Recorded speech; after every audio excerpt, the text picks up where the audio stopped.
Et du coup, est-ce que tu peux commencer par te présenter et Bien sûr. Bonjour à tous. Donc merci de m'inviter à témoigner sur notre expérience.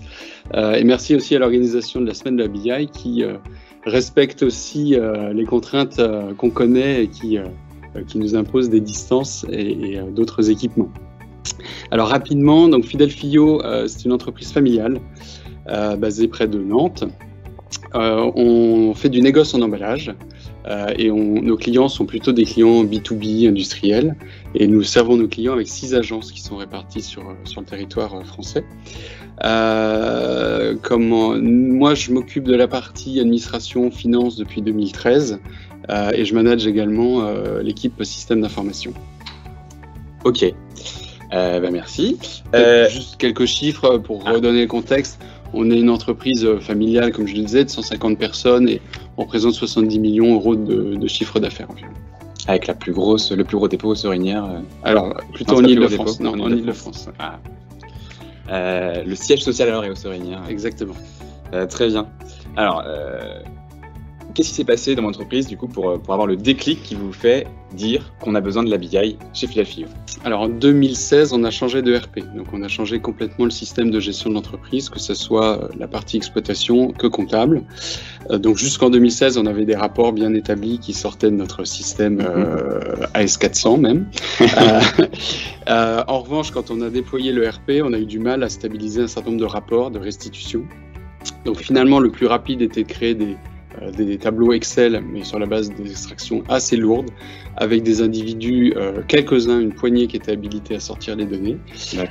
Et on a expérimenté aussi la réalisation de rapports clients, où il fallait générer le rapport la veille, pour que nos commerciaux puissent l'avoir le lendemain matin, et tout ça en format papier. Donc je dirais qu'en 2020, c'est un peu compliqué de travailler avec des méthodologies comme ça, pour accéder à des données, tout simplement. Oui, effectivement, attendre 12 heures juste pour avoir un papier qui sort de l'imprimante, dit comme ça fait un peu bizarre. C'est assez complexe. Du coup, pourquoi vous avez choisi les solutions Microsoft? C'est votre démarche. Alors, Microsoft, donc on a vu plusieurs solutions. On s'est interrogé sur les montées en compétences nécessaires dans l'équipe SI notamment. Et on travaille déjà avec toutes les suites Microsoft, que ce soit sur la partie serveur comme applicatif. Et donc on s'est dit que finalement, la montée en compétences n'allait pas être incontournable ou insurmontable. Alors on a encore une petite équipe, ils sont que 2 personnes à la SI. Donc ça a été un premier aspect. Côté utilisateur aussi, il ne faut pas se leurrer, on continue à utiliser Excel. Et clairement, l'interfaçage Microsoft BI et autres outils sur lesquels on va échanger permettent des passerelles assez faciles. Et puis enfin, la partie budgétaire était plutôt conforme à ce qu'on s'était fixé. Donc naturellement, on est allé vers cette solution. Oui, puis au moins, je peux vous dire que pour les licences, les gestions de licences, vous avez déjà un contact chez Microsoft. Exactement. Pour tout ça. Du coup, c'est une continuité, donc, tant sur le plan technique que sur le plan finalement administratif, la migration, ou en tout cas l'implémentation a été assez aisée. Très bien. Et du coup, comment s'est déroulée la mise en place du projet BI avec Oleap? Alors, plusieurs phases. La première phase, en avant-vente, on a vraiment bénéficié de partage de cas d'usage. Donc avec Benjamin, je suppose. Avec Benjamin Crépel, que vous avez pu observer en intervention plus tôt. Et ça, je dirais que c'est positif parce que ça nous permet de nous projeter. Exactement comme la démonstration qui vient d'être réalisée. On se projette sur les différentes problématiques qu'on se pose. Ensuite, tu es intervenu pour t'imprégner du contexte également. Donc ça, c'est essentiel également parce que on est baigné dans notre quotidien, on a notre jargon, et à un moment donné, la cheville ouvrière, c'est toi, c'est les consultants de l'EAP, et donc il faut qu'on soit précis, il faut que tu t'imprègnes de ce contexte-là. Ensuite, on a fait un inventaire de nos besoins, donc un inventaire interne, en se disant de quoi on a besoin, sur quel outil d'ailleurs on va pointer ces besoins-là, et on prend l'essentiel. On ne recrée pas le RP non plus dans les outils de BI, c'est important. Et puis on a formé nos utilisateurs clés, on a désigné des utilisateurs clés par métier, et on reviendra sur ce sujet-là, qui sont garants en fait du modèle de données qui tourne autour de leurs contraintes métiers, on va dire. Ok. Et d'ailleurs, tu parles de plusieurs outils.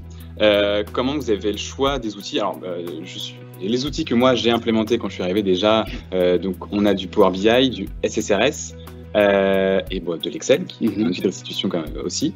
Comment vous avez le choix de ces outils et aussi, je vais compléter, comment vous avez priorisé vos différents besoins? Alors en effet, nous on utilise vraiment les 3 briques de restitution qui s'appuient sur des montages et de la technologie. Je ne vais pas rentrer dans ce détail, mais un petit peu différenciant. En fait, on s'est appuyé sur qu'est-ce que pouvaient attendre nos utilisateurs et quelle maturité ils avaient. Donc certains métiers vont être à l'aise dans du Power BI pour éventuellement en plus faire évoluer quelques filtres, ou en tout cas être à l'aise sur un côté très visuel, embarqué dans de la mobilité aussi. Je pense à nos commerciaux qui sont sur la route. Donc ça ciblait une première partie de population. Les rapports SSRS, donc les Reporting Services, là on est sur des maquettes beaucoup plus stables, moins visuelles, plus en format tableau. C'est vrai que nous dans l'entreprise on a une culture très tableau, et sur certains métiers, alors la partie approvisionnement, des métiers où on va multiplier beaucoup d'entrants, on va plutôt utiliser cela. Mais on va utiliser aussi ce support-là, par exemple, pour sortir notre fameux rapport client, qui cette fois sort en quelques secondes au lieu de 12 heures. Les fameux 12 heures. Donc ça, voilà, typiquement, on est dans une maquette figée qui vient englober et rechercher beaucoup d'informations, alors que Power BI va se concentrer, en tout cas tel que nous on l'a monté, sur des éléments très spot et assez concentrés. Et puis Excel, évidemment, alors soit sur des tableaux qui sont diffusés à l'entreprise, à plusieurs utilisateurs, ou alors certains utilisateurs qui ont les droits, on en reparlera aussi, peuvent pointer directement sur les domaines et faire leurs propres analyses ou creuser tel ou tel sujet. D'accord, et du coup sur SSRS, je rebondis dessus, je me dis qu'avant, vous aviez quand même des tableaux de bord qui étaient présents dans l'entreprise, qui étaient plus sous format de tableau, donc peut-être que vous avez choisi pour ce qui était déjà existant, mais que vous vouliez basculer en mode plus rapide, déjà sur du SSRS, parce que vous saviez déjà exactement ce que vous vouliez. Exactement. Alors que Power BI, c'était aussi peut-être une nouveauté, avec des visuels que vous n'avez pas l'habitude de voir, donc il y a aussi cet effet quand on avait envie de faire quelque chose de nouveau, ou en tout cas des tableaux de bord qui étaient non existants jusque-là, utiliser Power BI pour faire un peu des trucs différents, quand on ne sait pas encore où on veut aller. Clairement, l'implémentation de Power BI, en tout cas cette interface-là de restitution, a modernisé notre approche de pilotage. Là où on n'était pas du tout sur des logiques de graphique, sur des logiques de jauge, sur des logiques de mise en avant de tels indicateurs en pourcentage, du vert, du rouge, etc.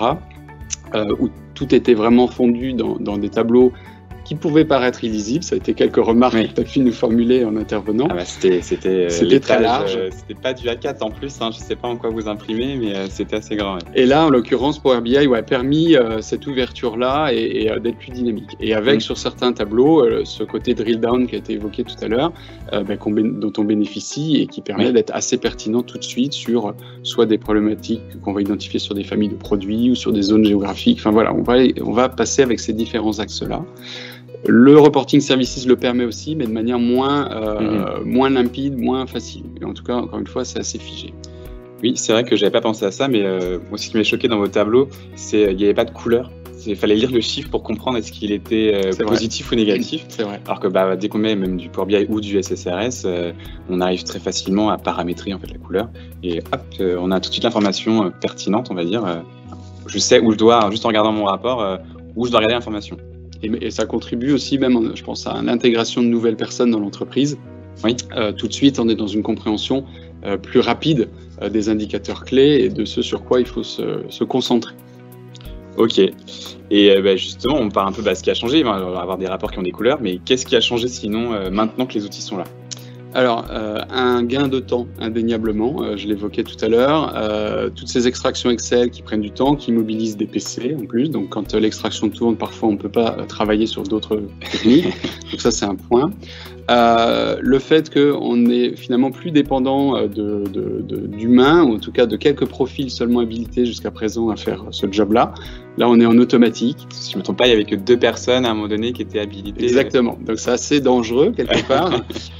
Et puis, voilà, on a cette dépendance-là qui ne permettait pas d'alimenter en reporting toute l'entreprise, en tout cas sur certaines thématiques.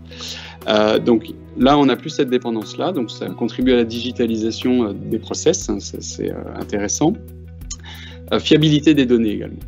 On sait que quand on fait des extracts Excel et qu'on met ça dans des fichiers qui sont formatés, ils sont bons à un moment donné. Et puis si dans le jeu d'information ou de data, il y a un nouveau critère, un nouveau rassemblement, il se trouve que le fichier Excel n'a pas considéré ce point-là et boum, les chiffres qui sortent ne sont pas fiables. Ouais, toute la partie gouvernance de données, où enfin tout le monde dans l'entreprise déjà parle de la même chose. Si quelqu'un dit le chiffre d'affaires, avoir un peu uniformisé ce langage. Exactement, ça a été un grand enjeu et merci de nous avoir amené à résoudre la problématique.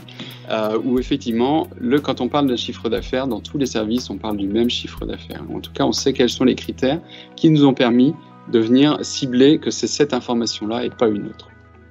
Ok, et du coup, ça a été bien accueilli, tout ça?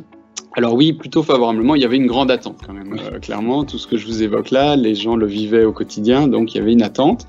Ce qui était intéressant, c'est que les utilisateurs clés ont vraiment joué leur rôle. Alors quand on choisit des utilisateurs clés, nous on a veillé à ce qu'ils soient vraiment très au fait de leur jeu de données, en tout cas des process métiers, et de comment ça se comportait dans le RP. Chaque domaine chez vous, il y a un key user. Exactement. Par spécialité métier, j'ai envie de dire. Exactement, et c'est ce key user-là qu'on t'a désigné comme interlocuteur privilégié, de manière à ce que justement les restitutions soient fiables. On a investi beaucoup de temps aussi sur le recettage, c'est-à-dire que on a checké les données, on a toujours continué à faire vivre nos anciens tableaux, nos anciens repères, et quand on a été certain qu'on embrassait vraiment tous les cas de figure et qu'on était sur des similitudes de résultats ou des résultats exacts, mais parfois on a amélioré même certains reportings, notamment sur des gestions de stock ou des éléments assez précis comme ça, que Excel n'arrivait pas ou que nos utilisateurs n'arrivaient pas à modéliser dans Excel. Toi, tu as réussi à le modéliser dans la partie entrepôt et connexion des données. C'est plutôt qu'ils y arrivaient, mais en fait, ça leur prenait 2 jours. Donc, ils le faisaient 1 fois, 2 fois par an. Il y a certains chiffres qu'ils faisaient 1-2 fois par an, mais ils se basaient sur ce chiffre-là pour d'autres statistiques.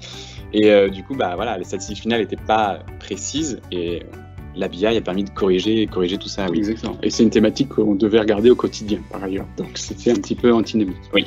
Donc le fait qu'on ait fiabilisé ça par ce travail de recette, tous ces éléments-là, je dirais que les utilisateurs, ils les ont accueillis en étant en confiance, en disant ok, je peux vraiment m'appuyer dessus et j'oublie le tableau Excel ou moi-même ma propre extraction que je faisais, parce que ça je l'ai pas souligné, mais on pouvait avoir beaucoup d'utilisateurs qui faisaient eux-mêmes leurs propres extractions et avec le risque qu'effectivement on ne parle pas le même langage.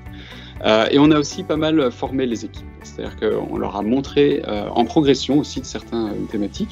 Et quand ça a été livré, par exemple hier, on a notre key user sur notre métier approvisionnement qui a présenté toute la production à l'équipe, à ses collègues, donc une équipe de 6-8 personnes. Et voilà, j'étais à cette réunion-là et ça s'est super bien passé. Et les gens ont enfin dit « Waouh, c'est ce qu'on attend depuis des années ». Donc oui, non, c'est vraiment un bon accueil. Ouais. Oui, en même temps, Jean-Philippe, la personne qui a présenté ça, aimait bien du coup son petit jeu de données Power BI, était un peu content de ce qu'il avait fait, donc ça ne m'étonne pas que ça ait fait son petit effet. Alors justement, je rebondis là-dessus, je parlais d'inventaire, donc on avait bien inventorié, on avait fait notre feuille de route en disant cet indicateur-là ira dans Power BI, celui-ci dans SSRS, celui-là potentiellement dans Excel. Typiquement là, on a eu un key user qui a vraiment adopté Power BI et au final, il m'a tout monté sur Power BI. Et il a eu alors raison. Que le budget au début n'était pas. ça amène quelques discussions internes, mais ça c'est pas très grave dans le fond, puisque l'objectif c'est l'efficacité, la productivité dans le fond. Et les choix qu'il a pris sont bons. Et les personnes vont se concentrer sur une seule interface, sur un seul portail, et c'est aussi une alternative importante et intéressante à suivre. Tu as parlé aussi de la partie recettes qui était aussi importante. Forcément, c'est important. Surtout que je pense qu'avec votre anciens outils, vos anciens tableaux de bord, etc., les règles de gestion mises en place dans la société étaient plus dans la tête des gens que quelque part sur un papier ou dans un logiciel. Et à la BI, en tout cas n'importe quel consultant qui connaît nos technos peut en fait retrouver les règles de gestion plus facilement en regardant les développements qui ont été faits. Et que c'est vrai que c'est pour ça la partie recettage, tu en parles, a été importante, parce que la remontée de toutes les règles de gestion a été compliquée. Et je pense qu'elle le sera moins maintenant, parce que c'est écrit quelque part grâce à la BI. Et puis, je complète, on a Davina, notre macro-utilisateur, qui aide un peu tout le monde autour de cela. Elle a passé du temps aussi à construire un lexique. C'est-à-dire que tous les champs, toutes les informations auxquelles on a accès à travers les domaines, je ne vais pas rentrer trop dans la technique, eh bien, on sait exactement à quoi ça correspond. C'est-à-dire qu'il y a une définition précise, et donc, en théorie, on ne peut pas se tromper. En tout cas, si on a un doute, on se réfère à ce lexique, et ça permet donc de faire les bons choix. Et sur la démo qu'on a eue donc hier en interne, Jean-Philippe a pris le parti aussi d'insérer une page dans Power BI avec ce qu'il appelle un glossaire, en rappelant juste que tels et tels indicateurs, ils étaient calculés sur telle et telle manière, de manière à ce qu'il n'y ait pas d'ambiguïté. Donc c'est intégré même dans l'outil. Ok, non, c'est vrai que vous avez eu un travail, je pense, là-dessus sur bien tracer ce qui a été fait, qui a été assez remarquable. J'ai trouvé en tout cas. Merci. Sinon, au niveau de la sécurité des données, est-ce qu'on a bien répondu aux besoins? Alors nous, notre enjeu, elles sont stockées chez nous, on est notre propre organisation, donc avec nos règles internes de sécurité, donc il n'y a pas de difficulté. Le point, il était plus sur qui peut accéder à toutes les données, parce que là, évidemment, on met tout dans le même entrepôt, et potentiellement, on peut accéder à tout. On peut accéder à tout le portefeuille client, on peut accéder à toute la finance, on peut accéder à toute la RH, si on vient planter la RH dedans. Donc là, avec toi, on a réussi à travailler des sectorisations et des rôles et des notions de profil. Si bien que, par exemple, un commercial chez nous, il va accéder à un détail d'informations clients, mais qui ne concerne que les clients qu'il a en portefeuille. Il va accéder évidemment à des indicateurs beaucoup plus macro, mais dans ces indicateurs macro, il ne va pas avoir la possibilité de faire un drill down très précis.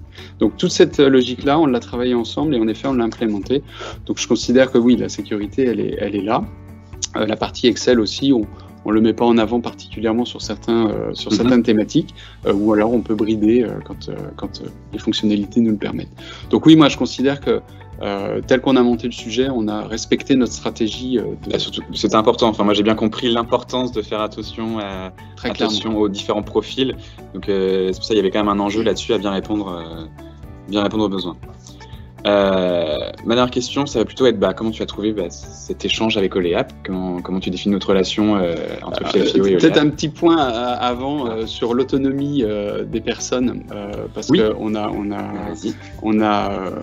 observé là depuis de nombreux mois maintenant certaines attitudes, certains comportements, et certains managers sont devenus vraiment très à l'aise, et notamment notre dirigeant Jean-François Boutier, qui est un homme de chiffres, qui a pris du temps pour rebâtir tous les indicateurs qu'il suit à titre perso, donc pas forcément diffusés dans l'entreprise. Il a pris un temps incroyable, en tout cas incroyable, il a pris le temps, il s'est investi pour tout transférer sur Power BI, si bien qu'aujourd'hui, il travaille que avec Power BI en visualisation de tous les indicateurs qu'il souhaite. Donc ce que je veux dire par là, c'est que grâce à la formation, grâce aussi à tous les échanges qu'on a pu avoir, puis ça commence à répondre à la question que tu viens de me poser, je dirais qu'on acquiert de l'autonomie, alors pas sur tous les métiers, ça dépend, mais on acquiert de l'autonomie pour construire ses propres restitutions.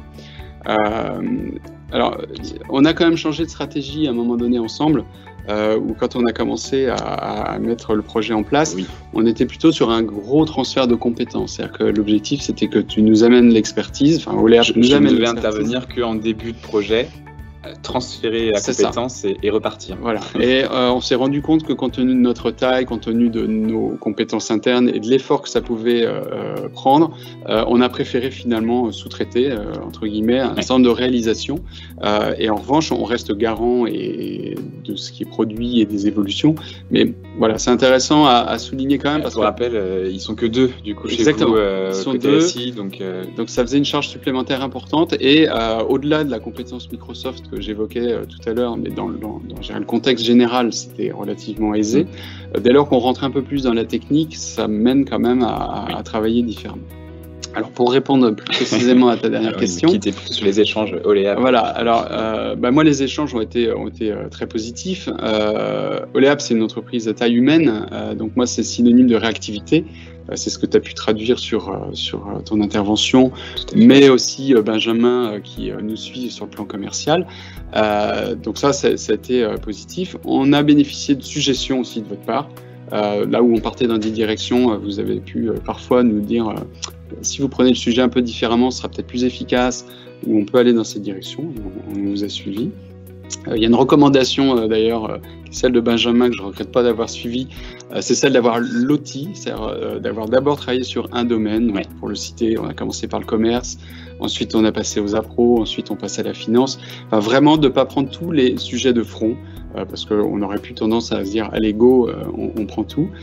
Donc ça c'est notre vraie recommandation. Surtout que vous êtes une taille quand même assez grosse pour se dire que non, faut pas y aller tout d'un coup. C'est ça. Il y a pas mal de choses à faire quand même. Donc des recommandations, des suggestions, et puis j'ai le sentiment que tu as beaucoup partagé aussi avec ton équipe interne en cas de difficulté ou de doute, et on a bénéficié aussi de ce partage d'expérience que vous savez animer. Oui, quand tu parles de réactivité, nous déjà on utilise l'application Teams qu'on a présenté, etc. Au sein de notre équipe. Donc effectivement, même moi j'ai une question, je la pose à mes collègues et je peux même avoir une réponse sous 5 minutes des fois. Si moi j'ai pas la réponse à la question, j'arrive quand même à répondre à une question via mes collègues. Donc voilà, donc je pense que tout ça a bien contribué au succès là. Donc c'est vrai que c'est des projets qui sont sur la durée, puisque les premières rencontres c'était au mois de novembre concrètement. Et puis alors on a une année un petit peu particulière, mais là on arrive maintenant à la fin, donc un peu moins d'1 an on va dire de travail. Alors c'est pas un travail continu évidemment, mais du coup le premier module on va dire on l'a livré, on a finalisé en mai je pense à peu près sur la partie commerce. Donc on est sur ces horizons de temps et puis là on termine par la finance encore dans quelques jours. Donc après on va passer dans un schéma de maintenance et d'évolution évidemment, parce que l'entreprise va continuer à progresser, à avoir des jeux de données un petit peu différents. Donc je suppose qu'on sera toujours dans les mêmes tendances d'échange. Bon, moi j'aime bien intervenir chez vous, donc il n'y a pas de problème, on peut continuer comme ça pendant encore quelques temps. On a quelques questions. Ah, vous avez des questions. On a des questions.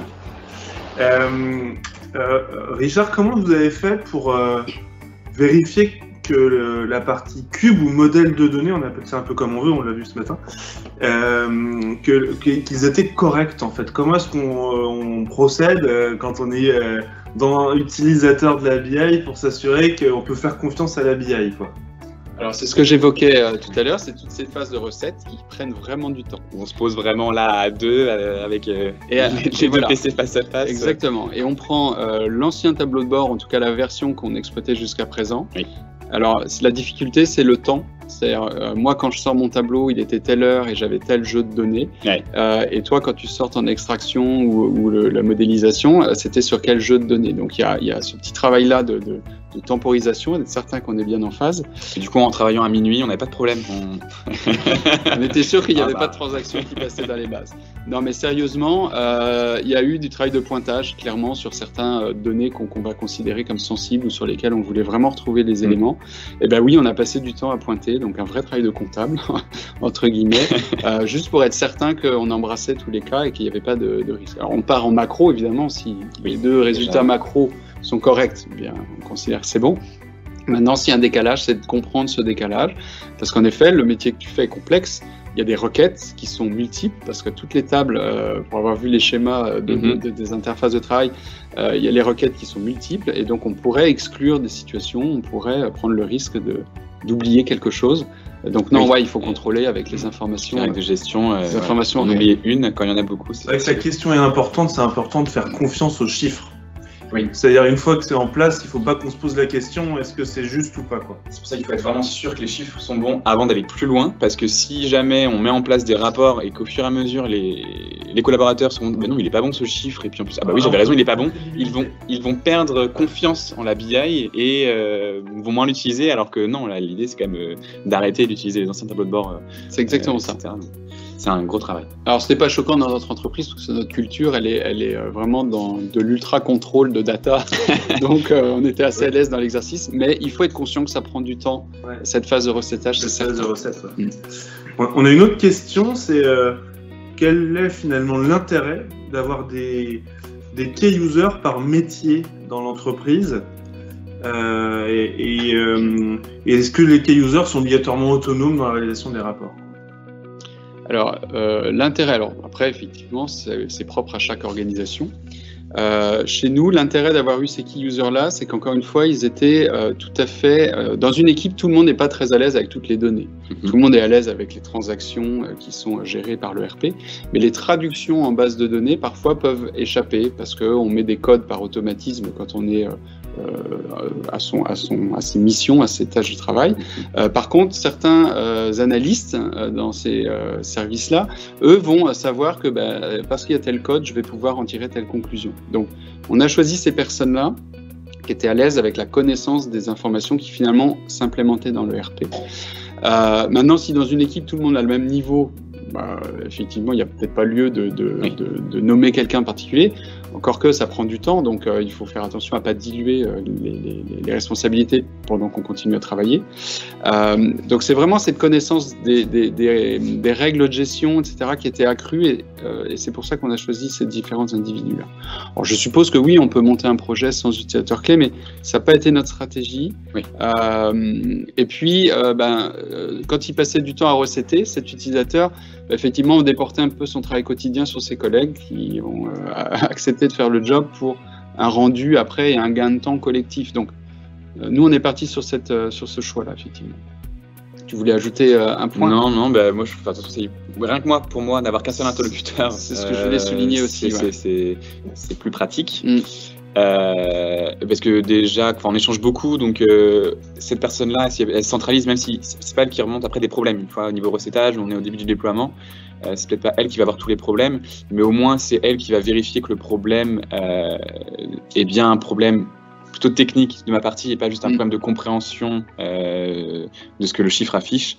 Donc voilà. Ouais. Moi, pour ma partie, c'est aussi avoir un seul interlocuteur par domaine. C'est ce que je voulais compléter, mais je crois que c'était intéressant que tu le soulignes. Il y a pas mal de questions, on va pas toutes les balayer, mais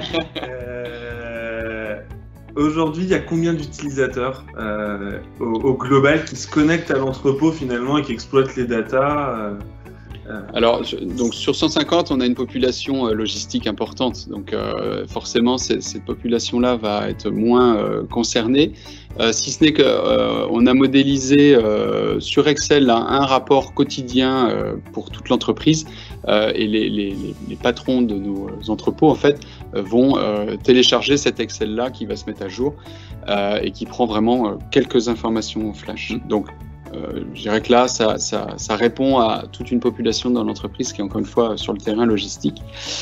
Sinon, concrètement, toute notre équipe commerciale se connecte, y compris sur les portables. Tous les managers, tous les responsables de service.